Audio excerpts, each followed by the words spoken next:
আসসালামু আলাইকুম প্রিয় দর্শক, আশা করি ভালো আছেন। নবম পে স্কেল নিয়ে কথা বলি, আপনারা অনেকে বিরক্ত হন, কিন্তু বিরক্ত না হয়ে আজকে কথাটা মনোযোগ দিয়ে শুনুন, কারণ গুরুত্বপূর্ণ সংবাদ এবং খুবই ইম্পর্টেন্ট।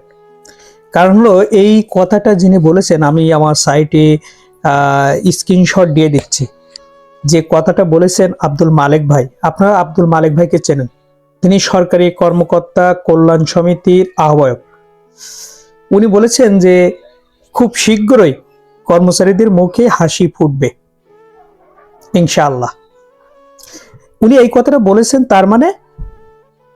তার মানে উনি একটা পেয়েছেন, তত্ত্ব উনি পেয়েছেন।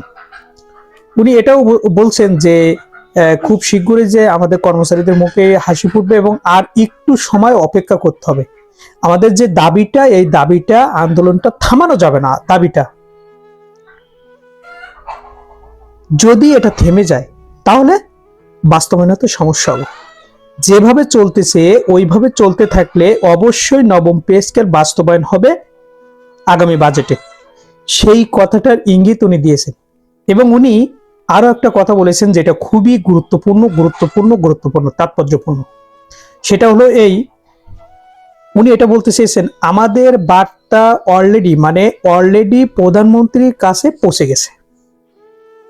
এটা সব থেকেই যতগুলো কথা বলছে, যতগুলো কার্যক্রম করছে, যত জেলা উপজেলা বিভাগ যে সমাবেশগুলো করছে, তার থেকে সব থেকে উল্লেখযোগ্য কাজ হলো আমাদের বার্তাটা ওনার কাছে পৌঁছে গেছে। ওনার কাছে বলতে বর্তমান বাংলাদেশের প্রধানমন্ত্রী, বিএনপি চেয়ারম্যান এবং এবং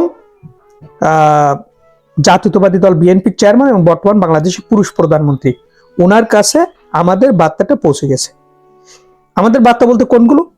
সরকারি চাকরিজীবীদের, কর্মচারীদের দাবি দাবাগুলো আছে, ন্যায্য অধিকার এবং যৌক্তিক দাবিগুলো আছে, বৈষম্যহীন বেতন কাঠামোর যে দাবিগুলো আছে, এই দাবি সংবলিত যে বিষয়টা, যে চিঠিটা, যে স্মারকলিপিটা, এইটা অলরেডি প্রধানমন্ত্রীর দপ্তরে পৌঁছে গেছে এবং প্রধানমন্ত্রী এটা দেখছেন।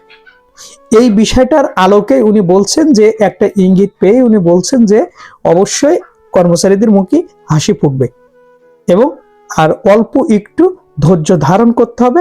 আমাদের এই আন্দোলন বা আমাদের এই দাবিটা থামানো যাবে না। তার মানে এটা চেয়ে যেতে হবে।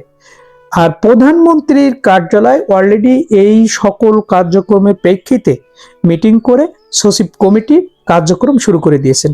তার মানে এপ্রিল মাস, মে মাসের 15 তারিখের ভিতরে আমরা আশা করতেছি যে কর্মচারীরা আশা করে যে তাদের সুপারিশ জমা দিবেন, বাস্তবায়ন কিভাবে হবে এই নবম পে